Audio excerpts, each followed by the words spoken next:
friends, it is great to be in the great city of Las Vegas, Nevada. Now, I really do think with all the momentum that we've got, we're going to make Las Vegas red. We're going to make Nevada red, and we're going to turn Nevada red for Donald J. Trump and the American people. We're going to win this race. Now, we got a couple of special guests to shout out before we get started. I want to give a special shout out to, I think, one of the best candidates anywhere in the country this cycle. You guys are lucky to have the great American hero, Sam Brown, running to represent you in the United States Senate.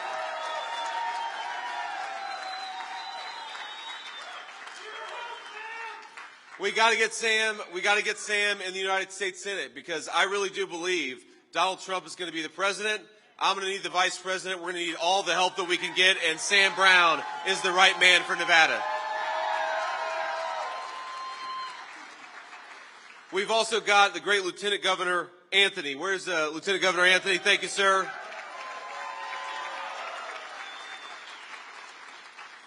And we got a guy who's doing a very good job, the state GOP chairman, Michael McDonald. Where's Michael at? Thank you, Michael, for all your hard work. Now, one of the things I want to talk about today is housing and how unaffordable housing has gotten in the state of Nevada. It's a disgrace, my friends. We've got a lot of Americans who can't afford to buy a home, can't afford to pay their rent, and it's because Kamala Harris has failed to do her job. But we got to talk a little bit about Kamala Harris and her interviews before that, because let's have a little fun. Let's have a little fun before we talk about public policy. I'm telling you, I think that maybe in her heart of hearts, Kamala Harris is actually rooting for me and President Trump in this race. Because why would she keep doing all these interviews where she just goes out there and makes our case for us? I swear, I told the president yesterday, President Trump, I said, sir, my goal is every time I do a major national media interview is to pick us up 50,000 votes. But I think Kamala Harris, she gets us 100,000 votes every time she opens her mouth. Now let's step back for a little bit. Let's step back for a little bit and appreciate just how tough of a job Governor Tim Walz, my Democratic colleague, has, as he's got to go around and defend Kamala Harris's record. And that is, my friends, that is the indefensible. He's got to try to pretend that Kamala Harris didn't raise the price of groceries by 25%, but of course she did. He's got to pretend that she didn't increase housing costs in the state of Nevada by 38%. But of course she did, and he's got to pretend that she didn't open the American southern border, but of course she did. So I kind of feel bad for Tim Walz, if I'm being honest with you. I know maybe I'm the only person in this room who does. But the thing about it, I've got the easiest job in American politics. I've got to remind people that Donald Trump delivered the fastest rising take-home pay in 40 years in the United States of America. I've got to remind people that when Donald Trump was president, inflation was 1.5%, the lowest it had been in a generation in the United States of America. And I've got to remind people that Donald Trump built the wall and secured the American southern border, and that's a very good record to run on. So if it looks like we're having fun in the Trump campaign and it looks like the Kamala Harris-Tim Walz campaign is a little bit sad, I think it's because they're terrified of having to continue to explain their record to the American people over the next 13 days. Because think about this. Kamala has been running, if you had just watched a Kamala rally, and you hear her say, well, on day one, we're going to tackle the affordability crisis affecting American families. Yeah, on day one, she'll say, we're going to tackle border security, and anybody with a lick of common sense is saying, Kamala, day one was 1,400 days ago. What the hell have you been doing the whole time? Stop talking about doing your job and go and do your job.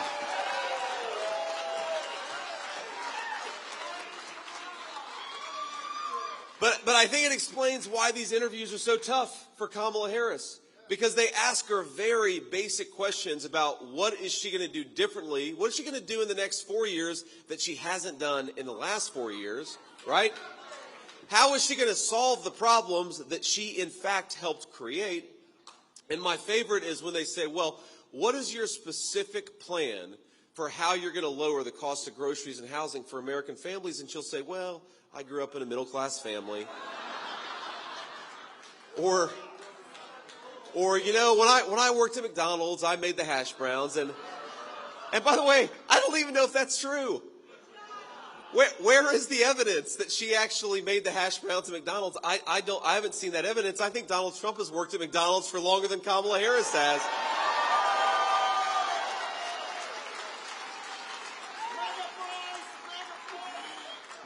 But come on, let's get serious a little bit, because yeah, we're having some fun. And well, okay, we'll get serious in a second. I want to say one more thing. So I saw, it was either yesterday or the day before, we were on the airplane coming to Nevada, and I saw this clip of Kamala Harris at some event.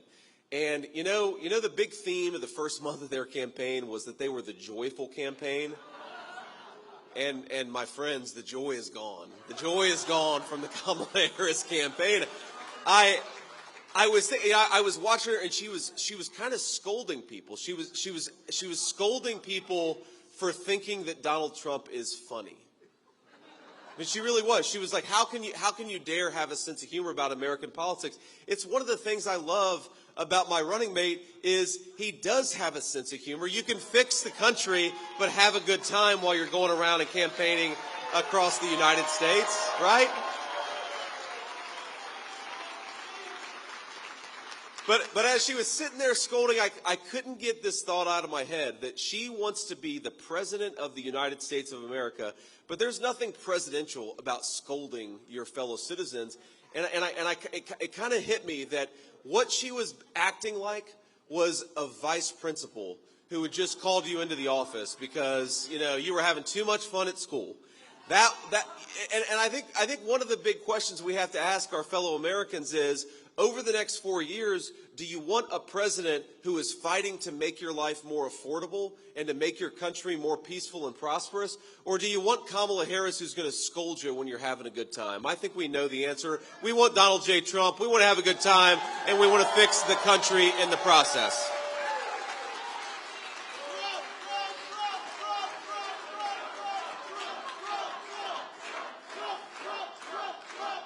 Now, I want to talk about an issue that is particularly important to Nevadans, and look, this is a huge thing I care about.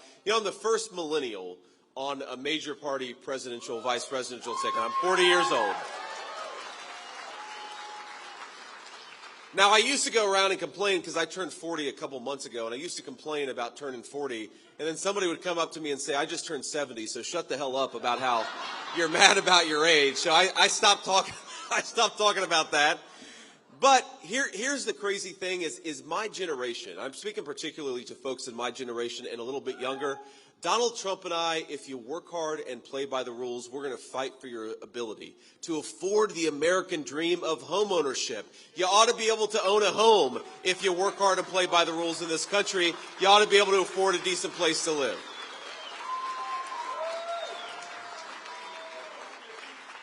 Now, we talk a lot about illegal immigration on this campaign, and rightfully so. I think it's maybe the biggest crisis confronting the United States of America, and we'll talk about the effect it has on public safety and the effect that it has on our social services. But let's start with talking about the fact that when you open the border and let 25 million people into your country, you drive up the cost of housing for American citizens.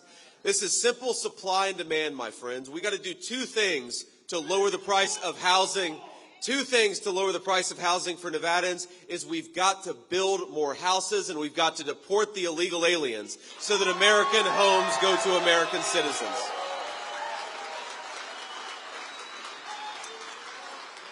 Now, our friends in the media don't like to do this. They like to talk about building more homes. And by the way, we're going to build millions of new homes when Donald Trump is president. Here's how we're going to do it. First of all, we're going to drill, baby, drill, lower energy costs, and that's going to make it easier to build homes.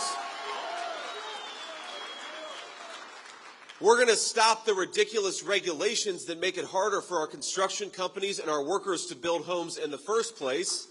And the third thing The third thing we're going to do, especially in Nevada, is we have got so many acres of federal land that are being totally unused, but we could build houses on that federal land and make it more affordable for American citizens to afford a good life.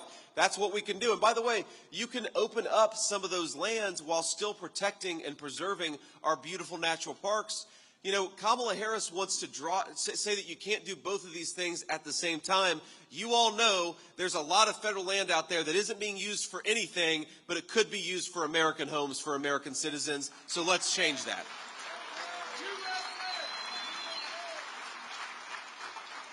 But it doesn't matter how many homes you build, my friends, if you let in millions upon millions of illegal aliens who shouldn't be here, we're not going to have enough homes for our people. Nevada has a shortage of about 70,000 affordable housing units. Think about that. That's 78,000 American families who should be able to get into a nice home but can't because of Kamala Harris's policies. And here's the thing. When you bring in 25 million illegal aliens, and I think that's about the number that we have in this country, and you gotta put them somewhere. And oftentimes we're putting them up in first-class hotels at the expense of the American taxpayer. Donald Trump and I have a different approach. American homes for American citizens, and that is how we rebuild the American dream of home ownership in this country. Now, we talk about illegal immigration, and I do think that it is the biggest driver of the unaffordability of housing, too. But there's something else about illegal immigration that we've got to talk about, and it's the effect on public safety. Because, you know, I'll tell you a little story. I was in Valdosta, Georgia. This is probably 6 weeks ago. And Valdosta, if you've seen it in the news, it was hit pretty hard by Hurricane Helene. So spare time to say a prayer for folks who were affected by that storm. There's still a lot of people who are recovering and rebuilding. But I was there before the hurricane, and they took me into the interdiction room, which is where they've got all the marijuana, the fentanyl, everything that they've actually gotten from the Mexican drug cartels. And they showed me a box of candy, and I said, "What's that doing there?" And they said, "Oh, that's actually illegal drugs." And I said, "Wait a second, that looks like Sour Patch, Nerds candy. Like, what is that doing there?" And they said that the cartels have figured out that if they disguise drugs as candy, it makes it easier to import into our country. And of course, all of us know what's going to happen. An American child is going to find a bag of that candy on an American playground and is going to open a piece of candy and pay for that with their lives. And that is disgraceful, and it's disgusting, and it's happening because Kamala Harris opened the American southern border. You know what Donald Trump is going to do it? We're going to finish the wall, and we're going to deport. We're going to deport the people who shouldn't be in this country to begin with.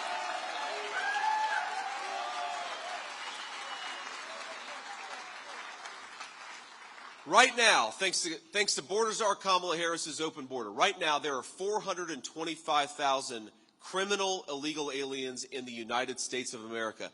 That's more. We're going to need Marines out there. Double the size of the United States Marine Corps. That's crazy. And that's not happened through some act of God. That's happened because our own government isn't doing the job of protecting American citizens.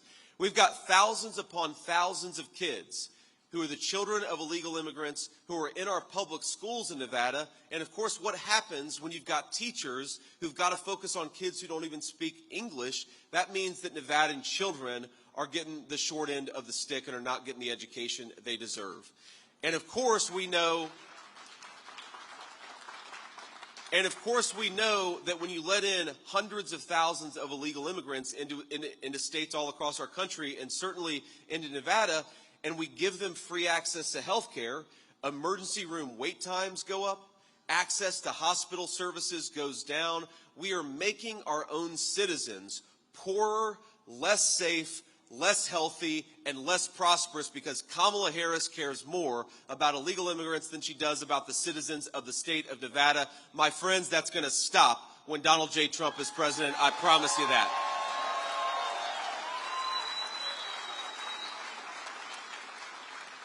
And for what it's worth, I don't begrudge people who want to come to the United States of America. They got to go through the proper channels. I don't blame I don't blame any child whose parent brought them into this country illegally. I blame Kamala Harris for opening up the American southern border. We got to kick her out of there and get a president who believes in border security back in the White House.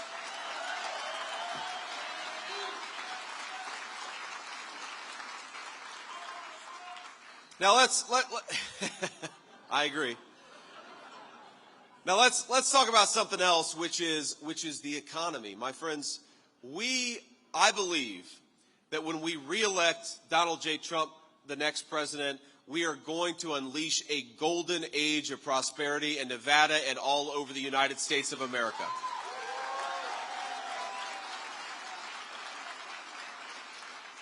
And it's worth in some ways comparing and contrasting the economic record of Kamala Harris with the economic record of Donald Trump, and also comparing the plans that they have for how we're going to move forward as a country. Kamala Harris is saying that I've never seen this in my life, a politician who is going around the United States of America bragging that she's going to raise taxes, bragging that she wants to let the Trump tax cuts expire, saying to all of you, hey, elect me and you're going to pay a lot more in taxes. I don't know who does that. It doesn't make it, I mean, even normally even the politicians who plan to raise your taxes at least lie to you and tell you they're going to cut them, but not Kamala Harris. Kamala Harris is going around telling you she wants to raise your taxes. And here's what President Trump is going to do. We are going to cut taxes for American families, and we're going to penalize companies that are shipping our jobs overseas. That's what we ought to be doing.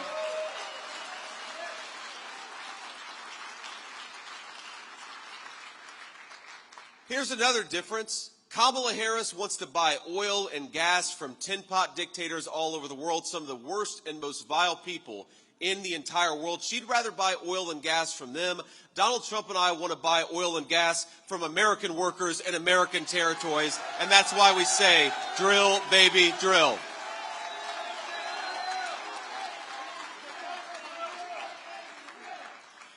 Kamala Harris wants to give Medicare and Social Security to illegal aliens, which, by the way, would bankrupt those programs and throw a generation of our senior citizens into poverty. Donald Trump wants to protect Social Security and Medicare, and it starts with sending illegal aliens back home and not giving them free benefits.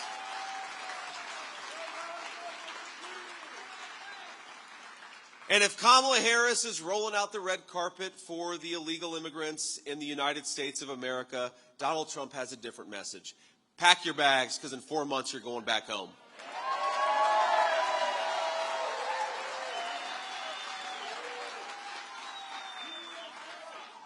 Now, here's the problem with what Kamala Harris has done to this economy. You look at what's going on right now, and it's funny. If you pay attention to her messaging, and what she says in these interviews, she can't quite figure out whether she wants to promise to change the policies or if she wants to say that the inflation crisis is over. And sometimes she'll say that. She'll brag about how inflation is much better thanks to her policies. Is inflation better out there for families of Nevada?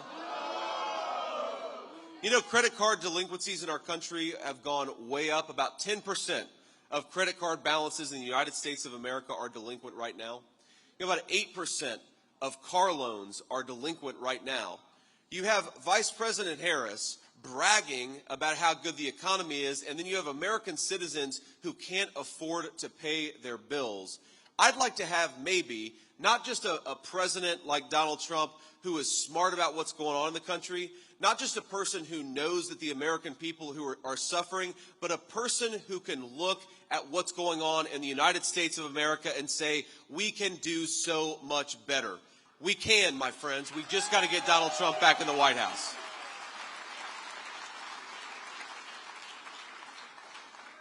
So let me say just a couple more things here, and then we'll take a few questions from the reporters, and then we're going to go to Reno from here. So this is a good Nevada day, and we're excited to be here. But here's the thing that we got to remember, is that a lot of our fellow citizens right now, and we're having fun at this event, and we're having fun on the Trump campaign, but a lot of our fellow citizens are hurting right now. And I want to talk to you just about a couple of people that I've met on the campaign trail just in the last few weeks, people whose stories really drove home how much Kamala Harris's policies are failing the United States of America. I met a woman. She's a retiree, and her husband is soon to be a retiree. Both of them are sort of at the end of their working lives. They're raising their grandchildren because the woman's daughter had died of a fentanyl overdose. And that's true of a lot of families, and it's true of my family. My grandmother raised me because my mom struggled with opioid addiction for a big chunk of my early life. Now, this woman told me that for 40 years, she and her husband, in good times and bad, they had this thing that they did, and it was their special thing. They would do steak night on Friday. Every Friday, in tight times, in prosperous times, they would do steak night. And I'm not talking about going to a fancy steakhouse. And we're in Las Vegas. I'm not talking about going to STK. I'm talking about going to the grocery store and buying a nice steak and having that be their thing that they did together. And we all know it's these little rituals, right? These are the things that make life worth living. We've all got them in our families, and it's why we work hard. It's why this is the greatest country in the world. But last year, she stopped doing steak night. They stopped doing steak night because the price of groceries has gotten so unaffordable, and of course, times were especially tight because they've got a couple of extra mouths to feed that they didn't plan on. And my friends, we got to do better. In this country, we got to make sure that if you work hard and play by the rules, you spend your entire life working your finger to the bone, you ought to be able to afford steak night on Friday night, and that's what we're fighting for.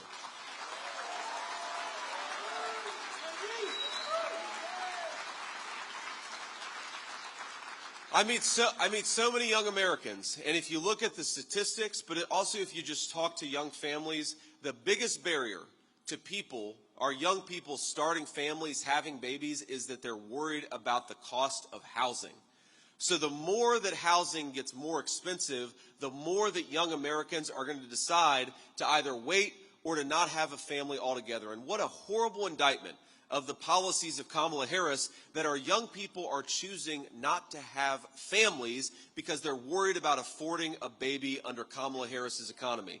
And with my message to those families is we're going to do better. Donald Trump is going to do better. Kamala Harris broke this country's economy, and Donald Trump will fix it.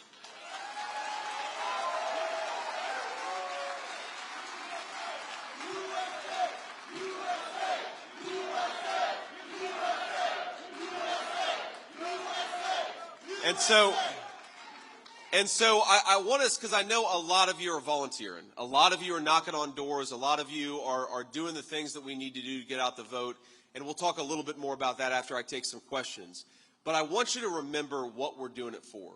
Because as fun as it will be to beat Kamala Harris and the Democrats, and trust me, I will enjoy it more than any person in this room when we beat Kamala Harris and the Democrats on November the 5th. Remember what we're doing it for. We're doing it to give the American people a government that actually looks after their interests. We're doing it to create enough prosperity so that that woman and her husband can afford steak night on a Friday night. We're doing it so that our young people can afford to buy homes and start families. We are on a crusade to give the American people the leadership that it deserves. And on November the 5th, we're going to do exactly that. Thank you. God bless you guys. Appreciate everything.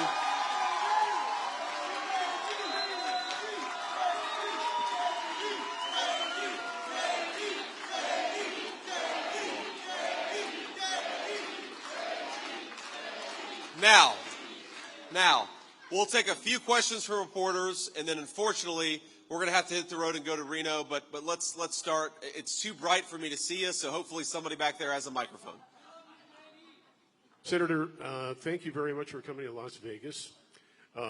If you could elaborate a little bit more on a proposal that is very popular with a lot of people here, and just how exactly you would make the no tax on tips policy work in terms of a greater budget. Yes, sir.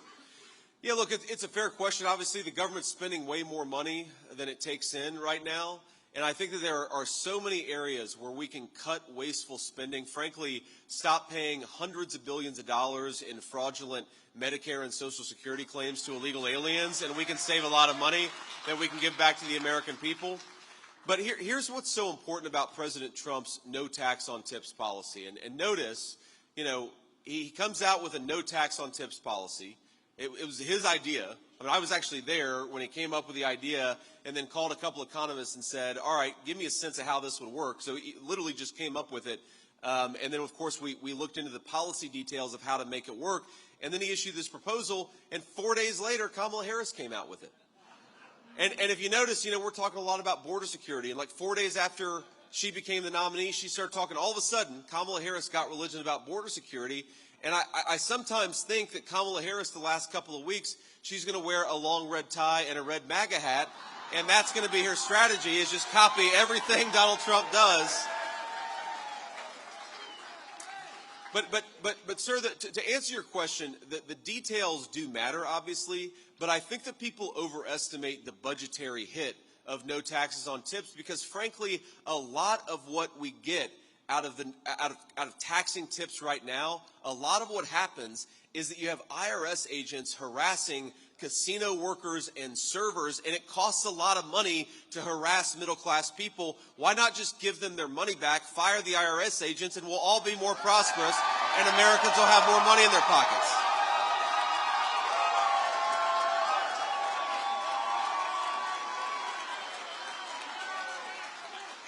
So I think a big part of the no taxes on tips policy is not just giving people more of their hard-earned money that they can actually spend on their families and spend on their dreams. It's about stopping this ridiculous tax bureaucracy that harasses middle-class American citizens. Think about this. You've got multi-billion-dollar corporations that ship jobs overseas and use slave laborers, and meanwhile, Kamala Harris's IRS is focused on a middle-class casino worker in Nevada. It's a disgrace. No taxes on tips is going to stop it, and that's why we believe in that policy. Next question.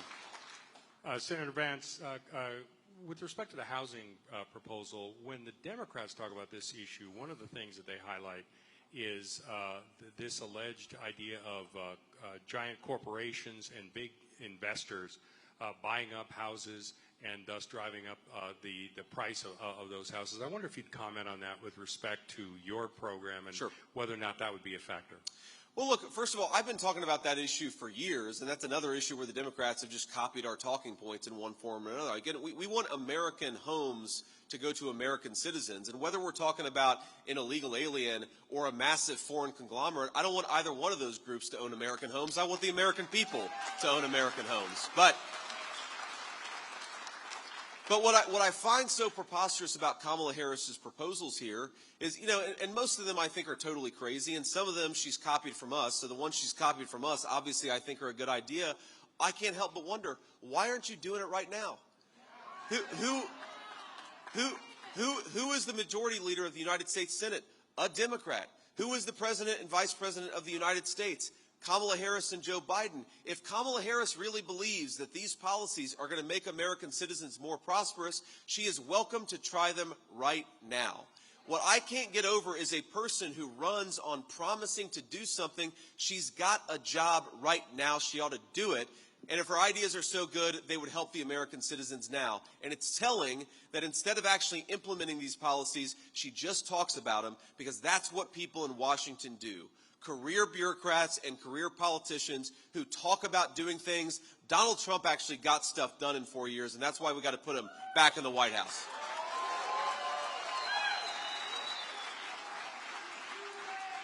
Let's do one more question, and then I want to leave you all with a final thought about voter turnout.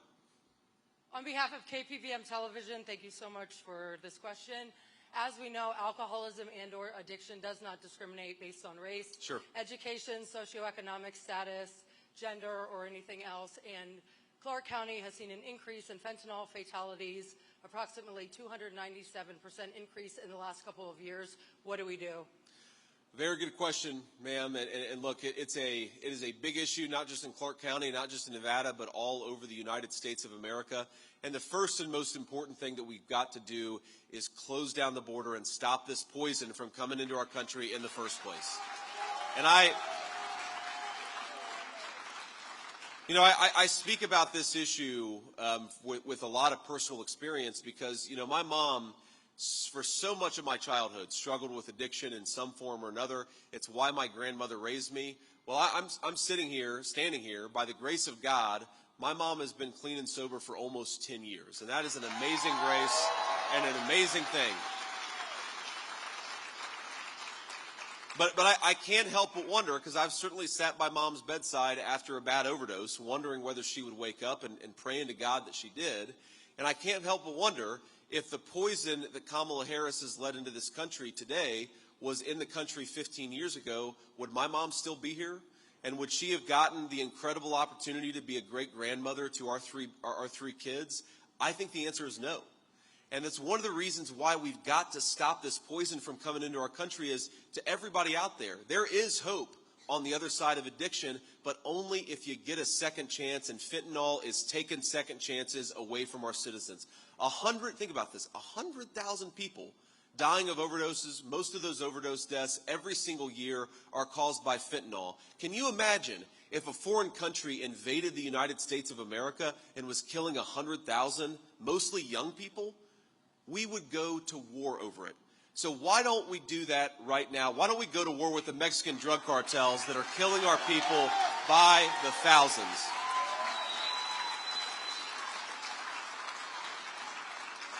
But ma'am, to your point, obviously the immigration part I think is the biggest part of it, because that's where so much of the fentanyl comes in. We've also got to help people get into recovery and stay in recovery, and that's an important thing too. And I think pretty much everybody who's ever known somebody who's dealt with addiction will tell you, they get back on the horse and sometimes they fall off, and sometimes they get back on for 10 years. Sometimes they get back on the horse for a month and then they fall off. We have got to give people the opportunity to keep on trying to get better, because I really believe, as a person who's made a lot of mistakes in my life, and I think most of us have, the American dream is not just a dream for people who did everything right all the time. The American dream is a dream of second chances, of fighting and trying again and again and again. So let's fight for second chances for our people. And one of the ways you got to do that is look, I'm a person of faith. I imagine a lot of you are people of faith, whether Christian, Jew, or Muslim. We love you. But if you're not a person of faith, you're welcome in this common sense coalition too. But you've got a lot of folks on the ground, especially people of faith, who would love to do detox to help people who are dealing with drug addiction. Or you have church groups that would love to set up small addiction counseling and recovery centers. Right now, the federal government makes it way too hard for people of faith who love their communities to get involved in helping their neighbors. Donald Trump and I want to be friends and allies of anybody that's trying to make their community better, because that's the American way, and I love that about this country. But Kamala Harris has this attitude that, well, if you're a Christian and you're trying to do charitable work, well, don't even come knocking, because you're not welcome in the United States of America. Whether you're Christian, Jew, non-believer, if you're trying to help your neighbors, you've got a place in Donald Trump's Republican Party, and we hope that we can earn your support. On that note, look, my friends, I think we're going to win. I think we're going to win Nevada. I think we're going to win the whole country, and I'm feeling good about it. But only if y'all get out there and vote, okay?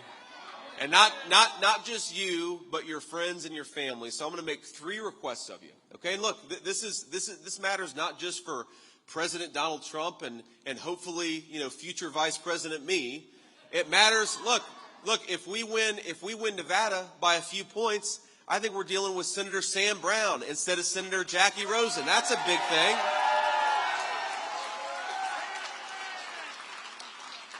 That's got a pretty nice ring to it, right?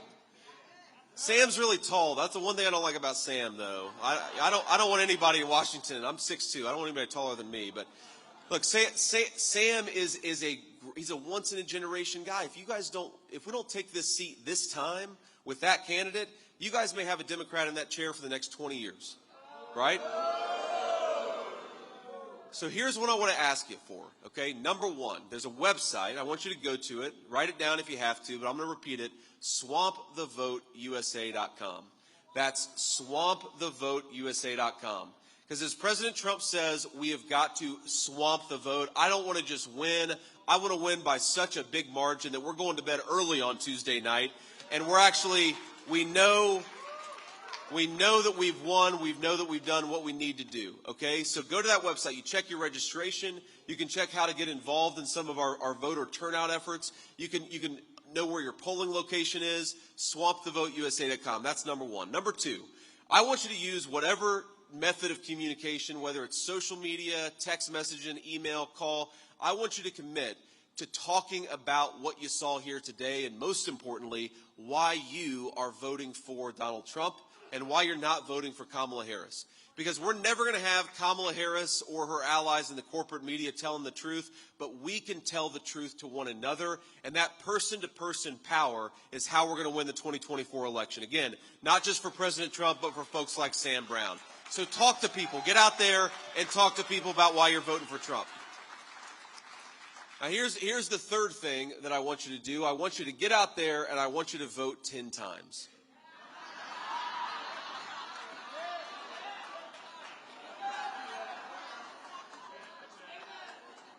The legal way. Here's how you vote 10 times the legal way. You take yourself to the polls and you make sure 9 of your friends and family go along with you. That is the legal way to vote 10 times. Now, and look, I say this as somebody who strongly prefers election day over election season, but as President Trump says, it is what it is. We are now in a world where early voting, mail-in voting, election day voting, these are all the methods that we have to vote.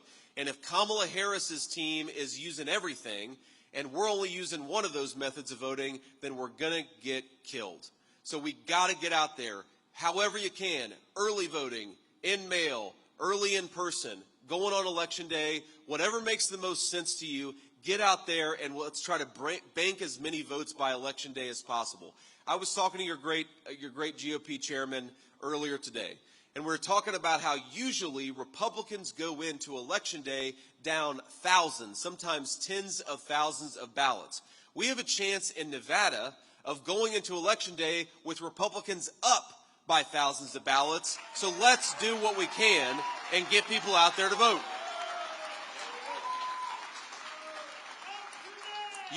You don't have to love everything about our election system. I don't, but we've got to play the game by the rules that have been given to us. And if we do that, my friends, we're going to win.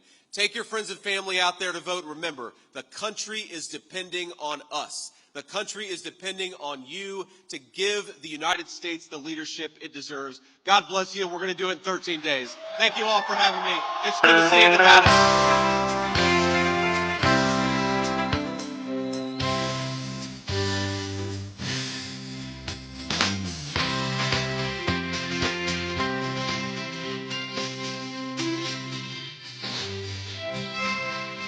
Why don't we liberate these United States?